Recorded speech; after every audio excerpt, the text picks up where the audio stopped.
Fala, investidor, rodada financeira na área. Meu nome é Samuel Luiz Canzeiro, vocês por mais um giro pelo mundo dos criptoativos. Hoje é dia de Polkadot aqui no canal. Samuel, como assim Polkadot? É isso mesmo. Estamos inserindo aqui outros projetos. Então, vamos falar da Polkadot e dos seus para-objetos, para-trends, para-chains e cadeias de uso comum. Então, vai assinando o canal, ativando as notificações, deixando o seu like para o YouTube entender que esse conteúdo é relevante e possa ajudar e informar outras pessoas. Hoje você vai entender todo esse conceito aí da Polkadot. Sem mais enrolação, bora pro vídeo.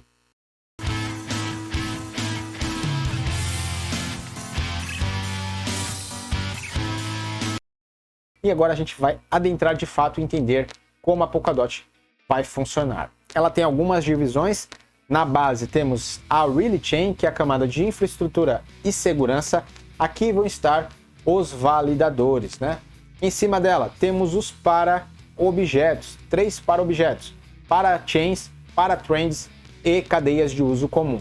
E também temos os coletores. Eles vão fazer a comunicação das para-chains com a Really Chain. Samuel, eu não entendi nada o que você falou aí. Então vamos por partes, que nem o Jack Stripador, né? Vamos aqui na Really Chain. Really Chain é a camada base, né? A camada central da Polkadot. Todos os validadores serão stakeados aqui na Really Chain, vão validar as transações, né? Então, ela vai fornecer a segurança e a infraestrutura necessária para a criação de todas essas parachains que serão criadas por aqui.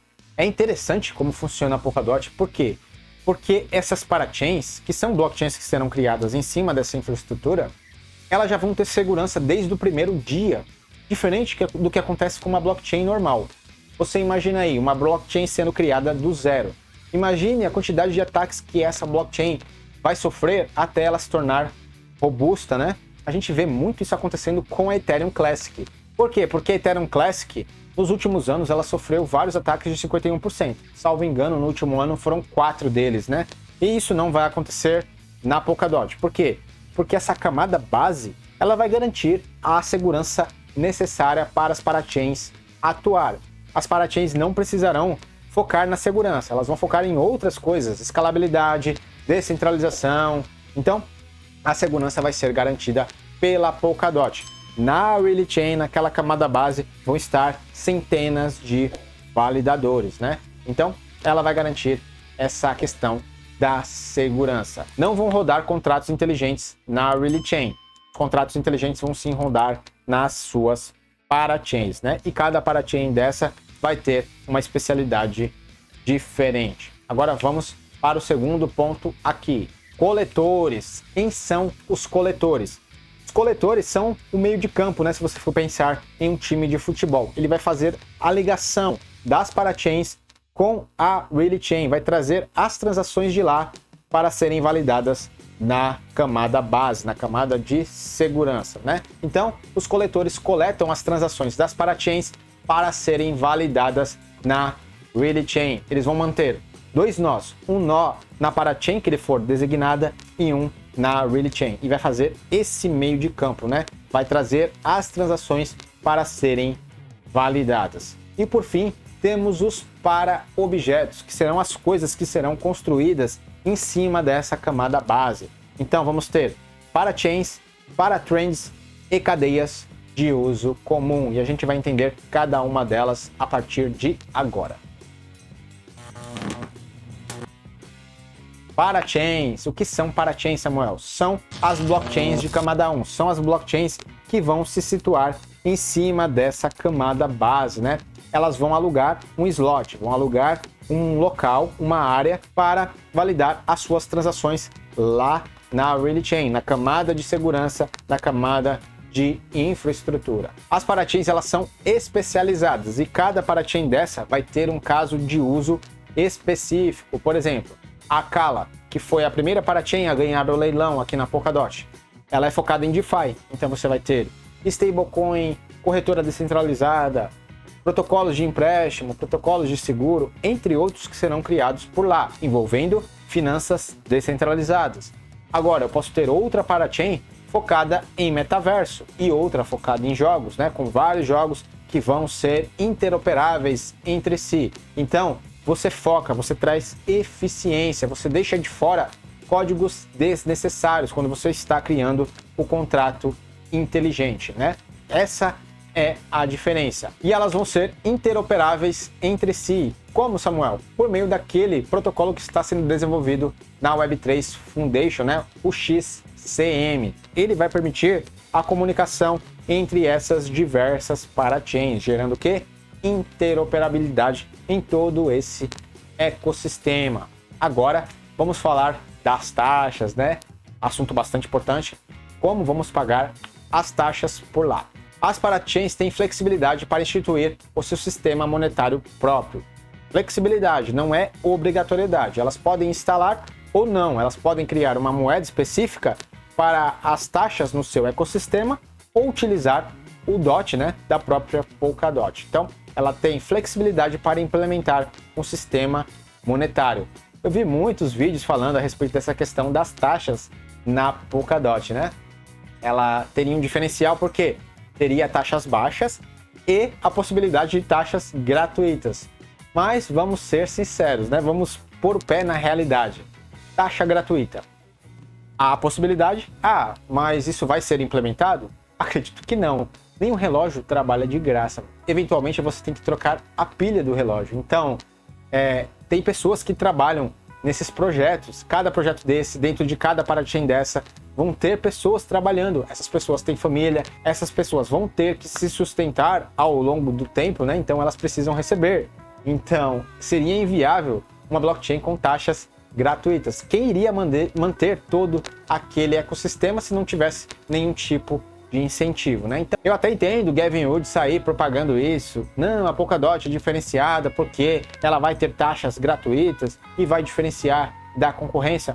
Mas é uma questão de marketing mais. Isso não vai ser aplicado na realidade, né? É uma questão mais utópica. Então, vão ter taxas baixas? Vão, é claro. Mas taxas gratuitas, aí eu acho difícil, né? Vamos continuar aqui? Então, como a gente viu, as parachains elas vão ter que alugar um lote naquela camada base, naquela camada de infraestrutura e segurança, a Relay Chain. Elas vão participar de um leilão e, ser vencedoras, elas vão ter direito de ficar por ali por um dado período de tempo. Então, elas vão alugar um slot daquele no leilão e poderão ficar até 96 semanas usufruindo de toda essa segurança, de toda essa infraestrutura. Quem ganha o leilão? Qual é a moeda de troca lá? Ganha o licitante que tiver a maior quantidade de DOT. É como se fosse um leilão no mundo real, né? Quem tiver mais, vence. É assim que vai funcionar. Aqueles DOTs que serviram para o leilão, eles não se perdem, né? A Polkadot não vai ficar com eles, eles vão ficar travados por dado período de tempo, pelo período do aluguel daquele slot. Depois disso, ele é liberado. O DOT não pode ser usado em outras atividades enquanto estiver travado naquela finalidade do leilão. Então, a parachain ela vai disponibilizar aquela quantidade gigantesca de DOT, vai travar lá por até 96 semanas e no final essa quantidade de DOT ela é liberada, né? Cada leilão ocorre num interim de uma semana. O primeiro leilão ocorreu em novembro de 2021 e teve a Acala como a sua vencedora, né? A Acala é aquela parachain que vai ser focada em finanças descentralizadas. Então, lá na Acala vamos encontrar stablecoin, corretoras descentralizadas, protocolos de empréstimos, seguros, entre outras coisas. Se você adentrar no site da Acala, você vai dar de cara aí com a stablecoin que eles estão criando, né? Aí na tela você está vendo os primeiros vencedores dos leilões de parachains. Acala, Mombi, Astar, Parallel Finance e 5 primeiros vencedores. E até fevereiro de 2023 tem 41 leilões agendados. E esses leilões eles não param, eles vão continuar ao longo do tempo, né? Então sempre teremos uma rotatividade na Polkadot, porque você pode ficar um determinado período de tempo, quando acabar o seu tempo você tem que participar de um novo leilão, ou você pode se tornar uma paratrend. A gente vai entender esse conceito já já. Então, até o ano que vem já tem 41 leilões agendados. E à medida que o tempo passa, serão acrescentados mais leilões no futuro. Qual a quantidade máxima de parachains que a blockchain da Polkadot suporta? A meta são 100 parachains, mas esse número pode escalar ao longo do tempo. Todavia, nem todos esses espaços serão locados por uma parachain. Alguns espaços vão ficar vagos para outras coisas, são os outros para objetos, para trends e cadeias de uso comum. A gente vai entender à medida que esse vídeo avança. Então, me explica uma coisa, como a parachain vai conseguir tanto capital para ganhar um leilão na Polkadot, né? Como que eles vão conseguir angariar tanto DOT, tanto recurso financeiro?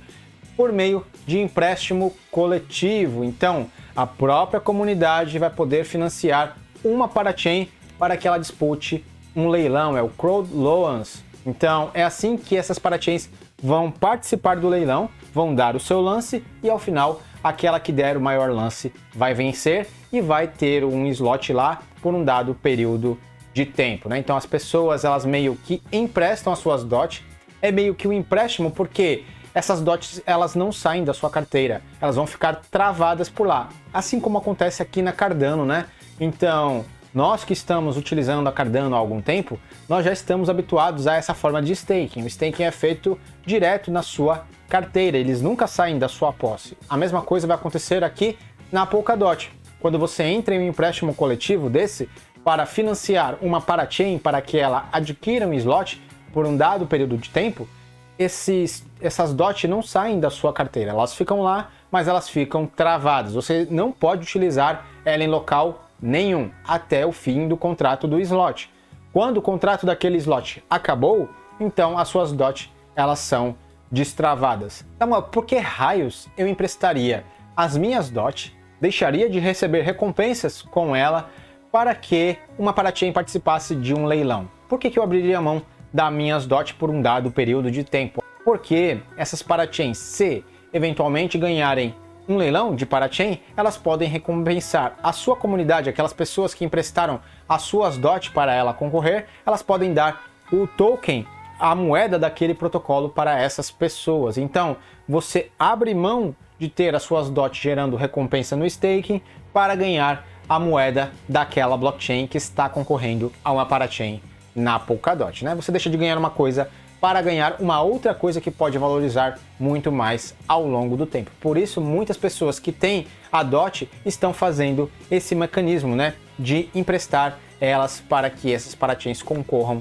aos leilões. Lembrando que as DOT não saem da sua carteira, a Polkadot não exige que você envie DOT para canto nenhum, para projeto nenhum, se você estiver utilizando o software da Polkadot para fazer esse tipo de empréstimo coletivo. Agora, cada parachain ela pode criar o seu próprio mecanismo de contribuição. Aí você tem que analisar bem esse projeto. Eu, no meu ver, acredito que aqueles mais sérios estarão fazendo segundo as diretrizes da própria Polkadot, né? E você não precisaria enviar as suas DOT para canto nenhum. Mas, entretanto, contudo, todavia, podem haver outros projetos que tenham seus mecanismos específicos. E aí você tem que ficar atento para não sofrer golpe e mandar as suas DOT e depois não receber nada em troca. Então fique ligado e estude bem o projeto antes de fazer qualquer tipo de contribuição. Qual é o mínimo necessário? 5 DOTs é o mínimo para você participar desse empréstimo coletivo. E a Kusama vai ser tudo similar à Polkadot. Tudo que você viu aqui, parachains, paratrends e cadeias de uso comum também vão existir lá na Polkadot. Inclusive também esse mecanismo de empréstimo coletivo para as parachains concorrerem aos leilões. Também tudo igual a Kusama, a gente vai falar lá no final desse vídeo. Agora vamos falar a respeito das paratrends. Então, como nós vimos, existem 3 para objetos: parachains, paratrends e cadeias de uso comum, né? Agora vamos ver as paratrends, que são slots que serviriam para parachains, mas eles estão vazios, são espaços vazios aí que terão um outro mecanismo, né? Aqui nas paratrends, o pagamento vai ser feito por bloco a bloco. Você não vai alugar um espaço por um dado período de tempo. Você vai pagar pelo bloco que você quer que seja validado por lá. Então, uma parte dos slots destinados a parachains não vai ser ocupado e vai servir para as paratrends. O pagamento vai ser feito por bloco e vai ser feito em DOT. Essas parachains vão se registrar e, à medida que elas queiram que as suas transações sejam validadas lá na Really Chain, elas vão pagar por bloco. Quem der o lance mais alto vai vencer. E o seu registro para ser uma paratrend não garante que você vai ter o seu bloco validado. O que vai ter o bloco validado vai ser aquele que dar o maior lance. Quem pagar mais vence. É assim que vai funcionar. A diferença é que nas parachains você vai ter o aluguel do slot. Então, todas as suas transações vão ser validadas obrigatoriamente pelo prazo que você alugar a parachain, podendo ser até 96 semanas.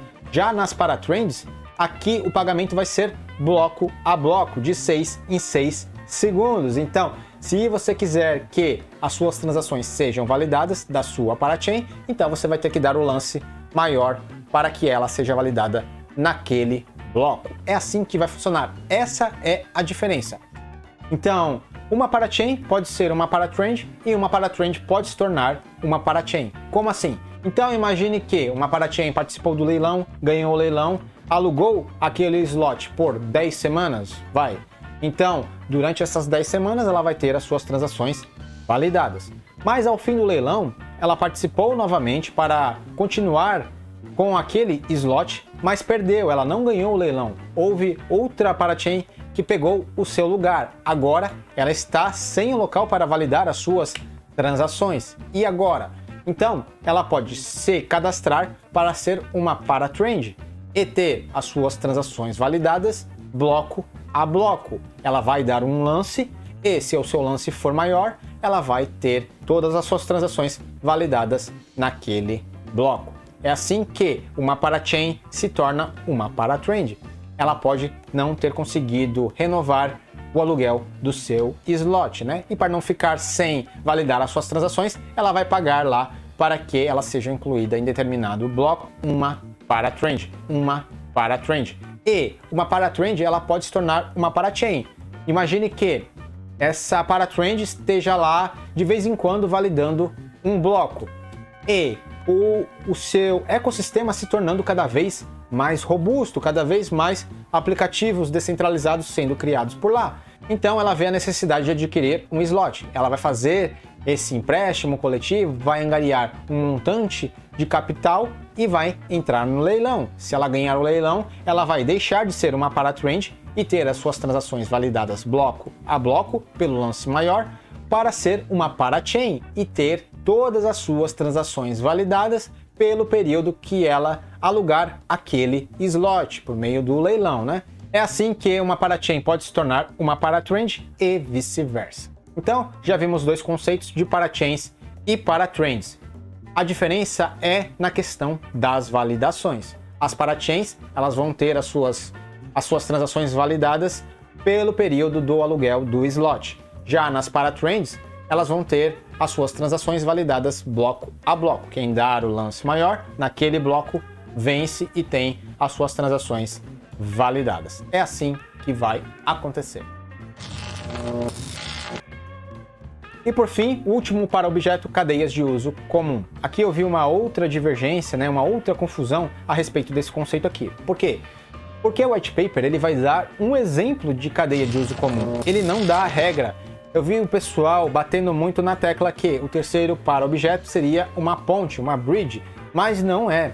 São cadeias de uso comum e um exemplo de uma cadeia de uso comum é uma bridge que vai trazer a interoperabilidade entre a Polkadot e o ecossistema exterior, por exemplo, Ethereum, Cardano. Você vai poder mandar os seus criptoativos de lá para dentro da Polkadot utilizando uma ponte, uma bridge. Esse é um exemplo de cadeia de uso comum que o white paper vai trazer, mas ele vai deixar esse conceito aberto. Ele vai falar que são destinados à cadeia de uso comum todas aquelas funcionalidades que beneficiem o ecossistema como um todo e trazem como exemplo a bridge. Então, tudo que puder ser benéfico para o ecossistema da Polkadot pode adquirir um slot daquele vazio, né, que é destinado exatamente para isso, as cadeias de uso comum. E como eu mencionei, eles vão ser decididos pela comunidade, os detentores de tokens DOT. O único requisito aqui é que essas cadeias de uso comum, elas não tenham uma moeda própria, elas vão ter que utilizar DOT nas suas transações. E se for na Kusama, obviamente vai utilizar o KSM, que é a moeda da Kusama, né? Então, basicamente é isso. Esses aqui são os 3 para objetos, para chains, para trends e cadeias de uso comum. Acho que ficou bem explicado, né? Acredito que é um conceito mais técnico, nem todos vão querer se aprofundar, mas é interessante você que pensa em investir na Polkadot ou em uma parachain desse ecossistema, você entender como ela funciona, né? 3 para objetos, para chains, são blockchains de camada 1 que vão alugar um slot em um leilão por um dado período de tempo. Já as paratrends, mesma coisa, vão usufruir daquela infraestrutura de segurança, mas o pagamento pela validação das transações vai ser bloco a bloco pelo lance maior. Já as cadeias de uso comum vão ser destinados a projetos escolhidos pela própria comunidade que possam beneficiar o ecossistema como um todo, né? Por exemplo, uma bridge que vai trazer interoperabilidade. E com isso a gente fecha essa questão dos para objetos da Polkadot. Então é isso, pessoal, voltando aqui para finalizarmos mais um vídeo do nosso canal Rodada Financeira. Samuel, o que vimos no vídeo de hoje? Hoje abordamos aí os para objetos da Polkadot, para chains, para trends e cadeias de uso comum. Lembrando que isso aqui não é uma recomendação de compra nem venda de criptativos, tem caráter meramente educativo e informativo. Se você gostou do vídeo, se ele foi útil para você de alguma forma, assine o canal, ative as notificações, deixe o seu like e coloque algo nos comentários, dúvidas, sugestões ou reclamações. Eu fico por aqui, até o próximo vídeo tutorial informativo. Meu nome é Samuel Luiz e você está no canal Rodada Financeira.